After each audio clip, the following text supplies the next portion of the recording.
Hey guys, it's Core Ross and welcome to Busting Rainbow Six Siege. This is part 2 of the Azami Mythbusters, and let's get right into the myths. Now I think a lot of people will call this operator a Maverick counter. So here we have Maverick, and we're first of all just going to go and burn one of the barricades. This is what happens. It's, I would say, just as quick to melee it, and of course you're not using up fuel.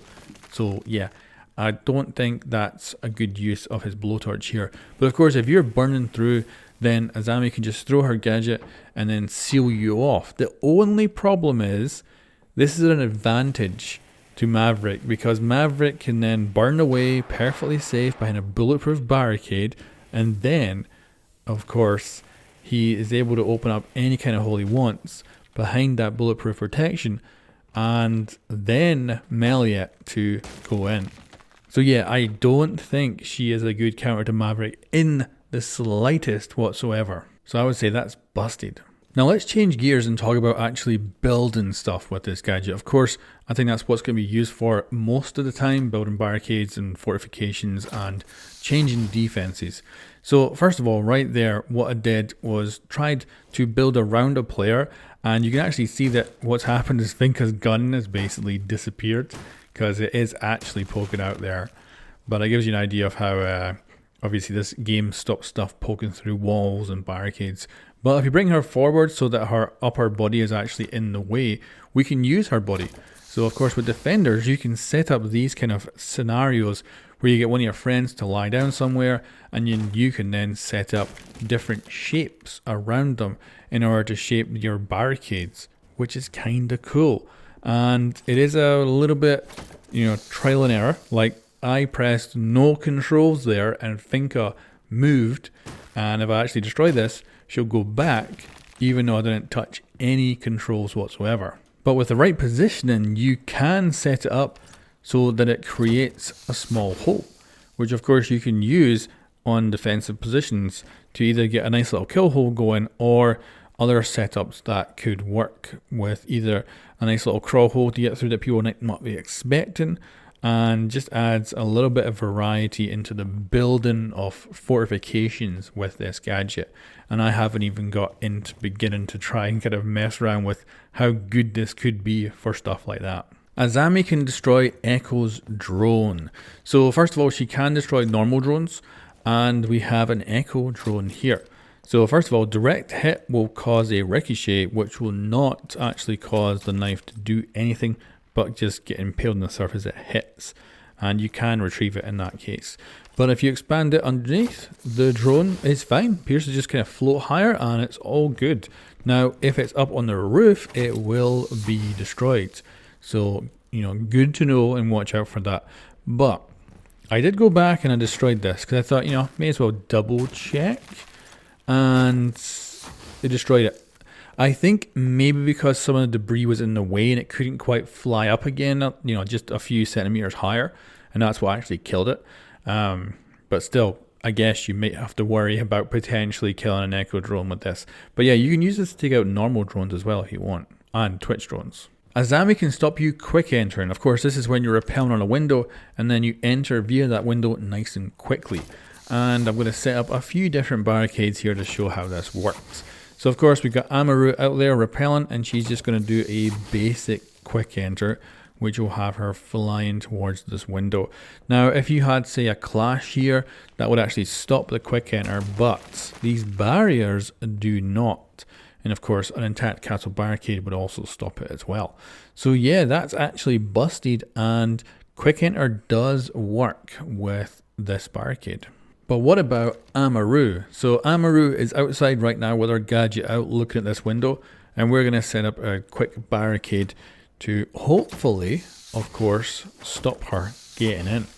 But she enters no problem whatsoever. So if you are Azami and you're putting these things on windows, don't think of it as being a foolproof plan, because someone like Amaru might come flying right through it.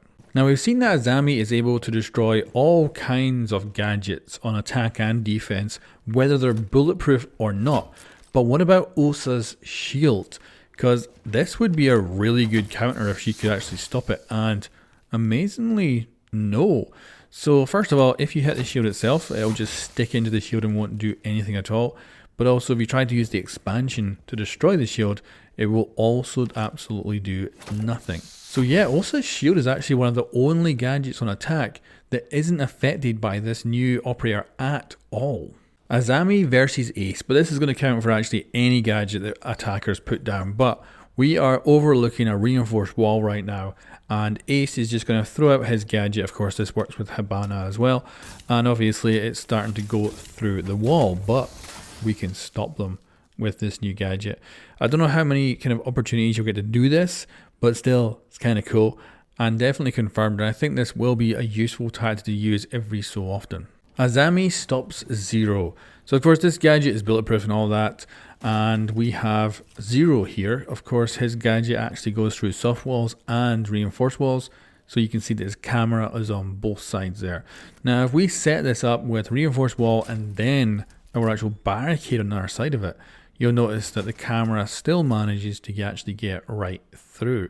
And if we go and melee this, I think this is funny, because obviously the barricade gets destroyed, but you'll notice that the gadget's actually poking through more, because obviously Zero's gadget expands to make sure it always goes through the right amount of surfaces, depending on how the wall is set up.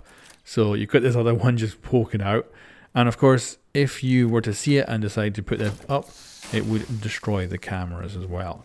So definitely doesn't stop Zero in the slightest, so unfortunately busted. Azami can really mess up Frost's day. So I think you know where we're going with this. So direct hits to a frost mat does nothing. Also, we'll just show off deployable shields as well here. So you can see that if you throw on a deployable shield, again, nothing happens and no expansion. And you cannot destroy a deployable shield with it as well. But the frost mats, that's a whole different ball game. Just like other gadgets, it is completely capable of getting wiped out. So yeah, definitely watch where you're placing this thing. You can really mess up your defender setup quite easily. Azami versus Nomad. So of course this barricade is bulletproof, so it should be harder than a soft wall, which means first of all, will an air jab send you through it, or will we just simply hit it, and will you take damage from it as well? So I'm going to set up 4 of them here and see what happens when we air jab through this. What we're going to do is actually set it up so that Nomad will be the one to test this, and she's going to go flying backwards through 4 layers of barricade, and we'll see how she is on the other side. So here we go. So as you can see, Nomad went through all 4 layers and she actually took no damage whatsoever. So it's kind of like going through a wooden barricade with an air jab, not like a soft wall, which you would take damage from. Now let's switch this around to ORYX, who of course basically has the same ability but on himself. So going through barricades by themselves, no damage and no real effect on him either.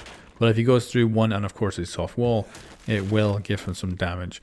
But yeah, as expected, no damage when just going through the barricades. So he's kind of good, I guess, for getting through them if you need to. You know, if you're returning to site and there's a whole load of these barricades up, then he's good for just punching right through. Azami versus ARUNI'S lasers. So this is actually very weird. So first of all, if we just throw it into the lasers, as you would expect, it gets fried and the lasers go off.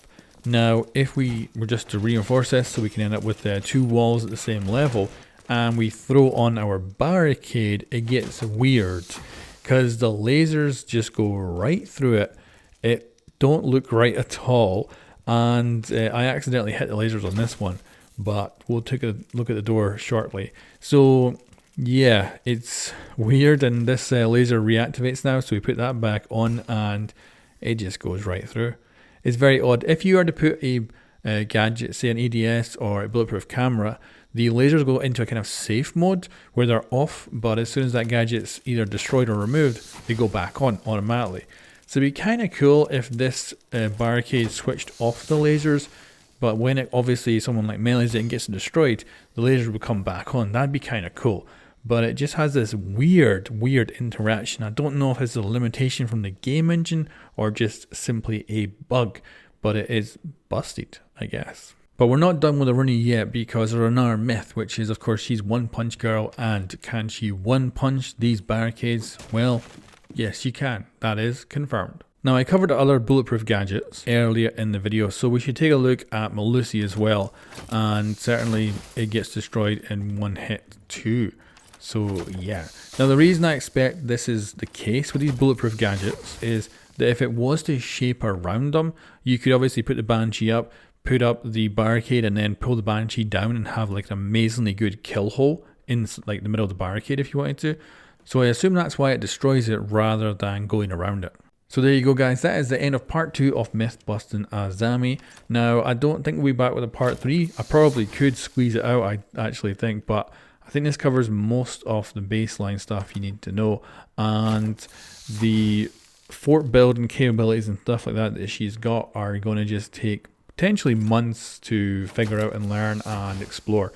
So yeah, I'm just really looking forward to this character hitting the live servers, and I think having a ton of fun with her. I'd love to know in the comments below how you plan to use her. Is she going to be for blocking hard breachers? Is she going to be for building forts? Is she going to be for something else? You know, maybe just roaming around but blocking off different doors to stop attackers getting around as easily or stuff like that. I'd love to know what your plans are for launch day and how imaginative you can get with this. But anyway, thank you very much for watching. I'll catch you next time.